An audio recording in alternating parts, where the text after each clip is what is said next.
السلام علیکم ورحمۃ اللہ وبرکاتہ۔ احکام تجوید کلاس میں آپ کا خیر مکتب ہے۔ امید کرتا ہوں آپ سب لوگ خیر و عافیت سے ہوں گے اور خوش ہوں گے۔ جیسا کہ پچھلی کلاس میں ہم نے حروف مدہ کی مشق پڑھی تھی، تو مجھے امید ہے کہ آپ نے اس کلاس کو پورا دیکھا بھی ہوگا اور سمجھا بھی ہوگا۔ تو آج کی کلاس میں ہم پڑھنے والے ہیں حروف لین کی پہچان، ٹھیک ہے۔ تو آج کی کلاس میں ہم سیکھیں گے کہ حروف لین کتنے ہیں اور حروف لین کی پہچان کیسے کی جا سکتی ہے اور حروف لین کو کیسے پڑھا جاتا ہے، ٹھیک ہے، اور بچوں کو حروف لین کی پہچان کیسے کروائی جائے، ٹھیک ہے۔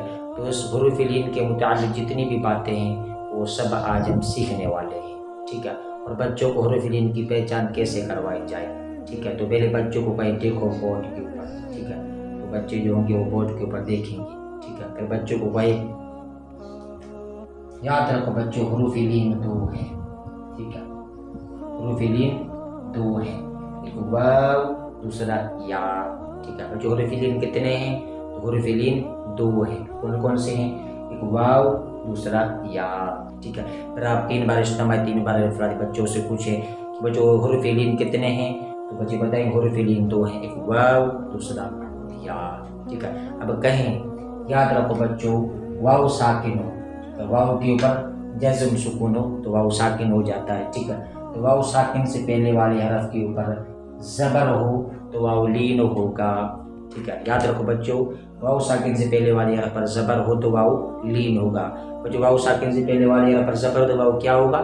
واو لین ہوگا، ٹھیک ہے۔ اب یا حروف لین، تو یہ کیا ہے؟ یا، یہ کیا ہے؟ جزم سکون۔ اب یا کے اوپر جزم سکون آ گئی، ٹھیک ہے۔ اب کہیں یاد رکھو بچوں، یا ساکن ہو، یا ساکن سے پہلے والے حرف پر زبر ہو تو یا لین ہوگی، ٹھیک ہے۔ بچوں یا ساکن سے پہلے والے حرف پر زبر ہو تو یا کیا ہوگی؟ یا لین ہوگی، ٹھیک ہے۔ اسی طریقے سے ہم نے حروف لین کی پہچان کروانی ہے بچوں کو، ٹھیک ہے۔ اب یہ واو لین ہے، یہ یا لین ہے، ٹھیک ہے۔ واو ساکن سے پہلے والے حرف پر زبر ہو تو واو لین ہوگا، یا ساکن سے پہلے والے حرف پر زبر ہو تو یا لین ہوگی۔ اب یہ دونوں حروف لین ہیں۔ اب حروف لین کو پڑھتے وقت تین غلطیوں سے بچنا ضروری ہے، ٹھیک ہے۔ یہ حروف لین ہے، اب ان حروف لین کو پڑھتے وقت تین غلطیوں سے بچنا ضروری ہے، ٹھیک ہے۔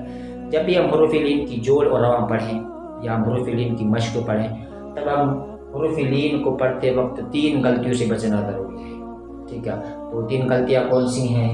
نمبر ایک پر ہے سختی اور جھٹکے سے نہیں پڑھنا، ٹھیک ہے۔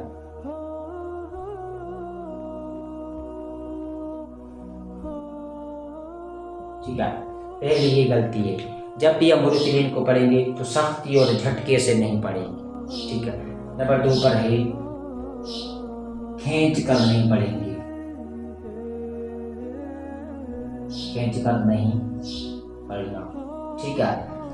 نمبر دو پر ہے کھینچ کر نہیں پڑھنا، ٹھیک ہے۔ نمبر تین پر ہے مجہول نہیں پڑھنا، حروف لین کو مجہول نہیں پڑھنا، ٹھیک ہے۔ تو تین غلطیوں سے بچنا ضروری ہے حروف لین کو پڑھتے وقت، ٹھیک ہے۔ نمبر ایک پر سختی اور جھٹکے سے نہیں پڑھنا، ٹھیک ہے، یعنی سختی بھی نہیں کرنی اور جھٹکا بھی نہیں کرنا، ٹھیک ہے۔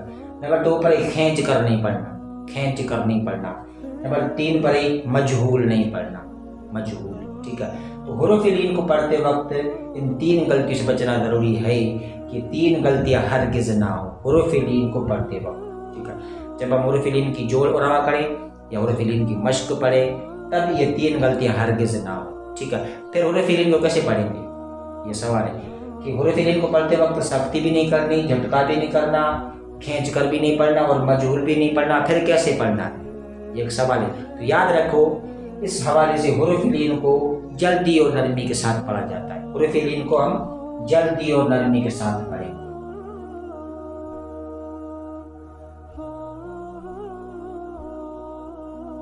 حروف لین کو جلدی اور نرمی کے ساتھ ہم پڑھیں گے۔ تو حروف لین کو پڑھتے وقت سختی بھی نہیں کرنی، جھٹکا بھی نہیں کرنا، سختی اور جھٹکے سے نہیں پڑھنا، ٹھیک ہے۔ اور نمبر دو پر کھینچ کر بھی نہیں پڑھنا اور نمبر تین پر مجہول بھی نہیں پڑھنا، ٹھیک ہے۔ پھر کیسے پڑھنا ہے؟ جلدی اور نرمی کے ساتھ پڑھیں گے۔ کیسے پڑھیں گے ہم؟ جلدی اور نرمی کے ساتھ پڑھیں گے۔ تو اس باتوں کا ہمیں خیال رکھنا ہے، ٹھیک ہے۔ حروف لین کو جلدی اور نرمی کے ساتھ پڑھیں گے۔ ٹھیک ہے. جیسے یہ واو ہے، واو ساکن سے پہلے زبر تو واو لین ہوگا، یا ساکن سے پہلے زبر ہو تو یا لین ہوگی. ٹھیک ہے. جیسے ہم جوڑ اور رواں پڑھتے ہیں، واو زبر واو. ٹھیک ہے. اور یہاں پر دیکھیں واو ساکن ہے، واو کے اوپر جزم سکون ہے. ٹھیک ہے. واو ساکن سے پہلے والا حرف جو ہے با ہے، اس کے اوپر زبر ہے. ٹھیک ہے. تو یہ واو لین ہے. ٹھیک ہے. اب حروف لین کو ہم کیسے پڑھیں گے؟ جلدی اور نرمی کے ساتھ پڑھیں گے، سختی بھی نہیں کریں گے اور جھٹکا بھی نہیں کریں گے. ٹھیک ہے. کھینچ کر بھی نہیں پڑھیں گے اور مجہول بھی نہیں پڑھیں گے. پھر کیسے پڑھیں گے؟ جلدی اور نرمی کے ساتھ پڑھیں گے. ٹھیک ہے. تو واو زبر باو باو. ٹھیک ہے. اب یہاں پر دیکھیں کہ کیا ہو رہا ہے. باو جلدی ہو رہی ہے اور نرمی، کوئی بھی سختی نہیں ہے، کوئی بھی جھٹکا نہیں ہے. باو کھینچ کر بھی نہیں پڑھ رہے ہیں، باو.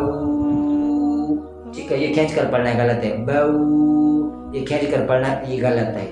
اور مجہول نہیں پڑھنا، باو با وا زبر باو باو. تو یہ مجہول غلط ہے. تو ہم کیسے پڑھ رہے ہیں؟ باو جلدی اور نرمی کے ساتھ، باو باو. ٹھیک ہے. باو ہم جلدی بھی کر رہے ہیں اور نرمی کے ساتھ بھی پڑھ رہے ہیں. ٹھیک ہے. تو حروف لین کو جلدی اور نرمی کے ساتھ معروف پڑھا جاتا ہے. ٹھیک ہے. سختی نہیں کرنی، باو باو. ٹھیک ہے. جھٹکا بھی نہیں کرنا، جھٹکا. ٹھیک ہے. سختی بھی نہیں کرنی، جیسے باو باو یہ جھٹکا ہے، اس جھٹکا. ٹھیک ہے. باو باو یہ جھٹکا ہے. اور کھینچ کر باو باو یہ کھینچ کر پڑھنا، یہ غلط ہے. اور مجہول نہیں پڑھنا، باو باو باو. تو یہ غلط ہے. یہ چار کام ہم نے ہرگز نہیں کرنے.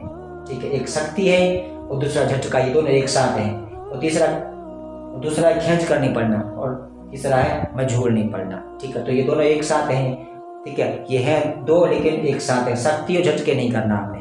ٹھیک ہے. اور کھینچ کر بھی نہیں پڑھنا اور مجہول بھی نہیں پڑھنا. پھر کیسے پڑھنا ہے؟ جلدی اور نرمی کے ساتھ پڑھنا ہے. ٹھیک ہے.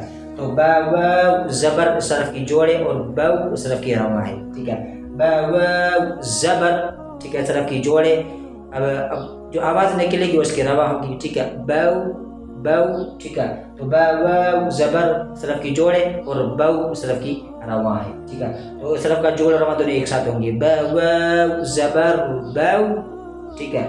اب با یا زبر بئی. ٹھیک ہے. با یا زبر. ٹھیک ہے. اب یہ یا ہے، یا ساکن ہے، یا کے وجہ سے سکون ہے. ٹھیک ہے. اب یہاں پر بھی یا ساکن، یہاں پر بھی یا ساکن. تو یا ساکن سے زبر ہو تو یا لین ہوگی. ٹھیک ہے. اب حروف لین کو جلدی اور نرمی کے ساتھ پڑھا جاتا ہے. سختی اور جھٹکے سے نہیں پڑھنا، کھینچ کر نہیں پڑھنا، مجہول بھی نہیں پڑھنا. تو ان تین غلطیوں سے بچنا ہمارے لیے بہت زیادہ ضروری ہے. ٹھیک ہے. اب یہ یا ہے، یا ساکن سے پہلے زبر ہے، یا ساکن سے پہلے زبر ہو تو یا لین ہوگی. ٹھیک ہے. حروف لین کو جلدی اور نرمی کے ساتھ پڑھا جاتا ہے. یہ بات ہمارے لیے بہت زیادہ ضروری ہے، بہت زیادہ امپورٹنٹ ہے یہ بات ہمارے لیے، کہ حروف لین کو جلدی اور نرمی کے ساتھ پڑھا جاتا ہے. اس بات کو آپ نے یاد رکھنا ہے. یہ بات ہمارے لیے بہت امپورٹنٹ ہے. ان تین غلطیوں سے بھی بچنا ضروری ہے، لیکن حروف لین کو جلدی اور نرمی کے ساتھ پڑھنا ہے. ٹھیک ہے. تو با یا زبر صرف کی جوڑے اور بئی صرف کی رواں ہے. ٹھیک ہے. تو با یا زبر. ٹھیک ہے. صرف کی جوڑے اور بئی صرف کی رواں ہے. ٹھیک ہے. تو صرف کا جوڑ اور رواں دونوں ایک ساتھ ہوں گے. با یا زبر بئی. ٹھیک ہے. بئی. اب صرف کا جوڑ اور رواں دونوں ایک ساتھ ہوں گے. با واو زبر باو. با یا زبر بئی. ٹھیک ہے. اب یہ دونوں حروف لین ہیں. ٹھیک ہے. یہ دونوں حروف لین ہیں. واو ساکن سے پہلے زبر تو واو لین ہوگا، اور یا ساکن سے پہلے زبر تو یا لین ہوگی. ٹھیک ہے. اب یہ دونوں حروف لین ہیں، ان کے اندر صفت لین پائی جاتی ہے. ٹھیک ہے. ان کے اندر، ان دونوں حروف کے اندر صفت لین پائی جاتی ہے. اب صفت لین کسے کہا جاتا ہے؟ یعنی نرمی کے ساتھ پڑھنا. ٹھیک ہے. تو اس کو ہم جلدی نرمی کے ساتھ ہی پڑھیں گے. ٹھیک ہے. تو یہ حروف لین کی پہچان ہے. ٹھیک ہے. اسی طریقے سے اپنے حروف لین کی پہچان بچوں کو کروانی ہے. ٹھیک ہے. پہچان کے اندر یہ باتیں آتی ہیں. ٹھیک ہے. اور پھر جوڑا پڑھنی ہے. اب جوڑ اور رواں جو ہے تھوڑی ہم نے مختصر پڑھی یہاں پر. ٹھیک ہے. اب جوڑ اور رواں کو انشاءاللہ آنے والی کلاس میں پڑھیں گے. ٹھیک ہے. تو آج کی کلاس ہماری مختصر کلاس تھی. اس میں آج ہم نے حروف لین کی پہچان پڑھی، اور حروف لین کو پڑھتے وقت ان تین غلطیوں سے بچنا ضروری ہے. ٹھیک ہے. اور حروف لین کو کیسے پڑھا جاتا ہے، اور حروف لین کتنے ہیں، اور حروف لین کی پہچان کیسے کروانی ہے بچوں کو. ٹھیک ہے. تو آج کی کلاس میں آپ نے حروف لین کی پہچان پڑھی. ٹھیک ہے. تو مجھے امید ہے کہ کلاس آپ کو سمجھ میں آئی ہوگی اور آپ کی ذہن میں بیٹھ گئی ہوگی. ٹھیک ہے. تو فی الحال ہم نے حروف لین کی پہچان پڑھی. اب یہ جو جوڑ و رواں ہے اس کو انشاءاللہ آنے والے کلاس میں ڈیٹیل کے ساتھ پڑھیں گے. ٹھیک ہے, تو مجھے امید ہے کہ کلاس آپ کو سمجھ میں آئی ہوگی اور آپ کے ذہن میں بیٹھ گئی ہوگی. ٹھیک ہے, تو ہم ملیں گے دوسری اور کلاس میں. تب تک کے لیے ہم کو دعاؤں میں یاد رکھنا. والسلام علیکم ورحمۃ اللہ وبرکاتہ.